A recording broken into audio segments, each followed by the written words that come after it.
بسم اللہ الرحمن الرحیم۔ السلام علیکم ورحمۃ اللہ وبرکاتہ۔ حاضر ہوں ایک نئی ویڈیو کے ساتھ۔ امید کرتی ہوں کہ میرے سارے بہن بھائی صحت تندرستی اور عافیت والی زندگی کے ساتھ بالکل ٹھیک ہوں گے۔ حضرت صالح علیہ السلام قوم سمود کی طرف نبی بنا کر بھیجے گئے۔ آپ نے جب قوم سمود کو اللہ عز و جل کا فرمان سنا کر ایمان کی دعوت دی تو اس سرکش قوم نے آپ سے یہ معجزہ طلب کیا کہ آپ اس پہاڑ کی چٹان سے ایک اونٹنی نکالیے جو خوب فربا اور ہر قسم کے عیوب و نقائص سے پاک ہو۔ چنانچہ آپ نے چٹان کی طرف اشارہ فرمایا تو وہ فوراً ہی پھٹ گئی اور اس میں سے ایک نہایت ہی خوبصورت و تندرست اور خوب بلند و قامت اونٹنی نکل پڑی۔ جوگا بن اور نکل کر اس نے ایک بچہ بھی جنا۔ یہ اپنے بچے کے ساتھ میدانوں میں چرتی پھرتی رہی۔ اس بستی میں ایک ہی تالاب تھا جس میں پہاڑوں کے چشموں سے پانی گر کر جمع ہوتا تھا۔ آپ نے فرمایا کہ اے لوگو، دیکھو یہ معجزہ کہ اونٹنی ہے، ایک روز تمہارے تالاب کا سانی پانی یہ پی ڈالے گی اور ایک روز تم لوگ پینا۔ قوم نے اس کو مان لیا۔ پھر قوم سمود کے سامنے یہ تقریر فرمائی: اے میری قوم، اللہ کو پوجو، اس کے سوا تمہارا کوئی معبود نہیں۔ بے شک تمہارے پاس تمہارے رب کی طرف سے روشن دلیل آئی ہے۔ یہ اللہ کا ناکہ ہے تمہارے لیے نشانی، تو اسے چھوڑ دو کہ اللہ کی زمین میں گائیں اور اسے برائی سے ہاتھ نہ لگاؤ کہ تمہیں دردناک عذاب آئے گا۔ چند دن تو قوم سمود نے اس تکلیف کو برداشت کیا کہ ایک دن ان کو پانی نہیں ملتا تھا، کیونکہ اس دن تالاب کا سارا پانی اونٹنی پی جاتی تھی۔ اس لیے ان لوگوں نے طے کر لیا کہ اس اونٹنی کو قتل کر ڈالیں۔ چنانچہ اس قوم میں قدار بن سالف، جو سرخ رنگ کا بھوری آنکھوں والا اور پستہ قد آدمی تھا، اور ایک زناکار عورت کا لڑکا تھا، ساری قوم سے حکم سے اس اونٹنی کو قتل کرنے کے لیے تیار ہو گیا۔ حضرت صالح علیہ السلام منع ہی کرتے رہے، لیکن قدار بن سالف نے پہلے تو اونٹنی کے چاروں پاؤں کو کاٹ ڈالا، پھر اس کو ذبح کر دیا اور انتہائی سرکشی کے ساتھ حضرت صالح علیہ السلام سے بے ادبانہ گفتگو کرنے لگا۔ چنانچہ خداوند قدوس کا ارشاد ہے کہ پس ناکہ کی کوچے کاٹ دیں اور اپنے رب کے حکم سے سرکشی کی اور بولے: اے صالحہ، ہم پر لے آؤ جس کا تم وعدہ دے رہے ہو اگر تم رسول ہو۔ زلزلے کا عذاب۔ قوم سمود کی اس سرکشی پر عذاب خداوندی کا ظہور اس طرح ہوا کہ پہلے ایک زبردست چنگار کی خوفناک آواز آئی، پھر شدید زلزلہ آیا جس سے پوری آبادی اتھل پتھل ہو کر چکنا چور ہو گئی، تمام عمارتیں ٹوٹ پھوٹ کر تہس نہس ہو گئی اور قوم سمود کا ایک ایک آدمی گھٹنوں کے بل اوندا گر کر مر گیا۔ قرآن مجید میں فرمایا کہ تو انہیں زلزلے نے آ لیا تو صبح کو اپنے گھروں میں اوندے رہ گئے تو صالح نے ان سے منہ پھیر لیا۔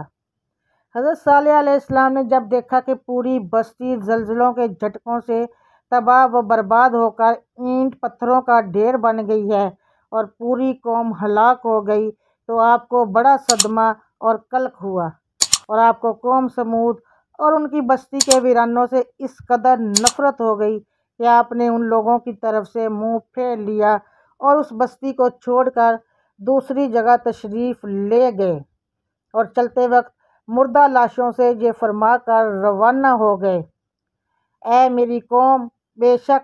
میں نے تمہیں اپنے رب کی رسالت پہنچا دی اور تمہارا بھلا چاہا، مگر تم خیر خواہوں کی غرضی پسند کرنے والے ہی نہیں۔ خلاصہ کام یہ ہے کہ قوم سمود کی پوری بستی برباد ویران ہو کر کھنڈر بن گئی اور پوری قوم فنا کے گھاٹ اتر گئی کہ آج ان کی نسل کا کوئی انسان روئے زمین پر باقی نہیں رہ گیا۔ اس واقعے سے یہ سبق ملتا ہے کہ جب ایک نبی کی ایک اونٹنی کو قتل کر دینے والی قوم عذاب الہی کی تباہی کاروں سے اس طرح فنا ہو گئی کہ ان کی نسل کا کوئی انسان بھی روئے زمین پر باقی نہ رہ گیا، تو جو قوم اپنے نبی کی آل اولاد کو قتل کر ڈالے گی، بھلا وہ عذاب الہی کے قہر سے کب اور کس طرح محفوظ رہ سکتی ہے؟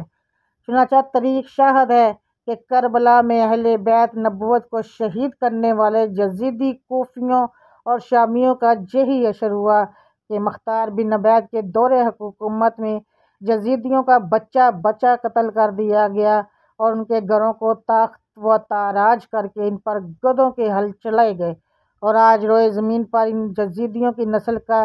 کوئی ایک بچہ بھی باقی نہیں رہا۔ 1,40,000 یزیدی مقتول۔ حاکم محدث نے ایک حدیث روایت کی ہے کہ اللہ تعالیٰ نے اپنے حبیب صلی اللہ علیہ وآلہ وسلم پر وحی بھیجی تھی کہ قوم یہود نے حضرت زکریا علیہ السلام کو قتل کر دیا تو ان کے خون کے بدلے 70,000 یہودی قتل ہوئے، اور آپ کے نواسہ حضرت امام حسین رضی اللہ تعالیٰ عنہ کے ایک خون کے بدلے 70,000 یعنی 1,40,000 کوفی و شامی مقتول ہوں گے۔ چنانچہ اللہ تعالیٰ کا وعدہ اس طرح پورا ہوا کہ مختار بن عبید کی لڑائی میں 70,000 کوفی شامی قتل ہوئے، اور پھر عباسی سلطنت کے بانی عبداللہ صفا کے حکم سے 70,000 کوفی و شامی مارے گئے، کل مل کر 1,40,000 مقتول ہو گئے۔ بہرحال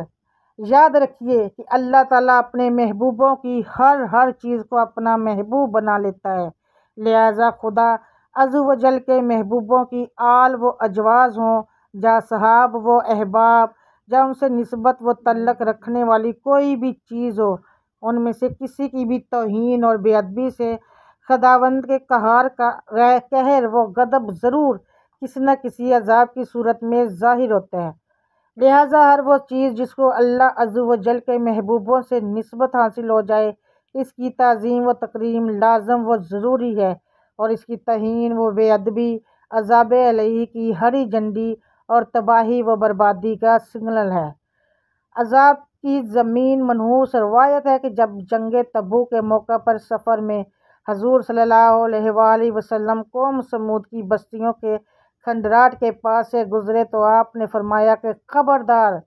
کوئی شخص اس گاؤں میں داخل نہ ہو اور اس گاؤں کے کنویں کا کوئی شخص پانی نہ پیے، اور تم لوگ اس عذاب کی جگہ سے خوف الہی عز و جل میں ڈوب کر روتے ہوئے اور منہ ڈھانپے ہوئے جلد سے جلد گزر جاؤ، کہیں ایسا نہ ہو کہ تم پر بھی عذاب اتر آئے۔